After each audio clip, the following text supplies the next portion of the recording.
In terms of odd collections, It's actually a tiger fetus. the National Wildlife Property Repository might very well be king forever. This is a rhino foot ice container. This not-so-secret, out-of-the-way complex in Denver has been called macabre, bizarre, and unique. You're gonna have a number of different emotions. And at first glance, it has some very Raiders of the Lost Ark, secret government warehouse vibes all about it. We've gotten that before, absolutely. The difference here being, We are trying to get our material back out into the community. the material in question ranges. Right now we have about 1.3 million confiscated items. And there's everything from the smallest of little trinkets up to some of these larger items, like this leopard here. The 22,000 square foot display is filled with rows and rows of stuffed innards and carved outards of seized wildlife contraband,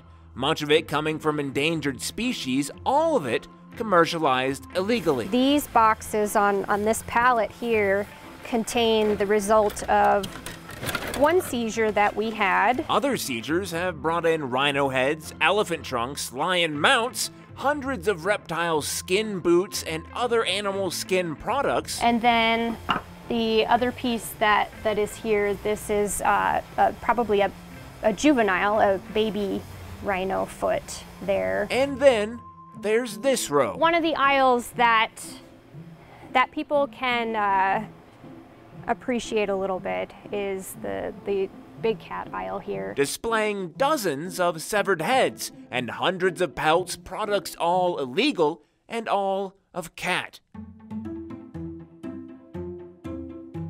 And when we see them collected like this, it really gives us that perspective of the volume of these types of things coming in. The most singular, maybe most macabre of the entire bunch, is that first image I showed you, a stuffed and mounted tiger fetus. Just seems rather interesting. It isn't something that I can imagine who would want that. But bad taste, as they say in the warehouse, is not a crime by itself. At the end of the day, the use is not the problem, it's the species that we're worried about and the sustainability of that species into the future. Moving forward through the piles of dead things, this warehouse really ascribes a visual. Brought us to the sea turtle aisle. We have shells that are stacked on one another, and we even have whole turtles that have been stuffed. Here is a species that is heavily protected and still mined for their beautiful hardware. Again, it represents the unsustainability of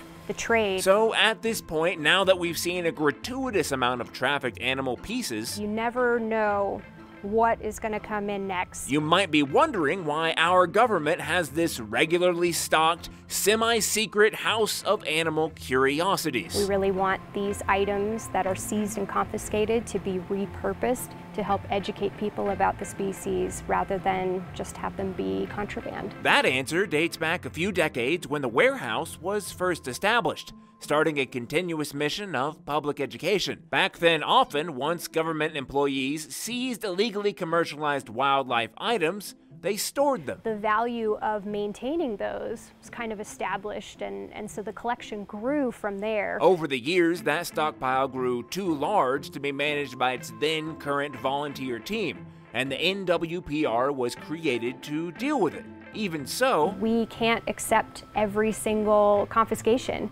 And we would need probably 10 facilities to be able to accomplish that. Meaning that this confiscation compilation is only a small slice of what is being trafficked. It's happening, but now we can see the volume that's coming in, and we can really start to look out for things of how do we use wildlife in our daily lives. The rest of the contraband is tied up in court cases or investigations, housed at U.S. ports of entry where they were seized or sometimes destroyed.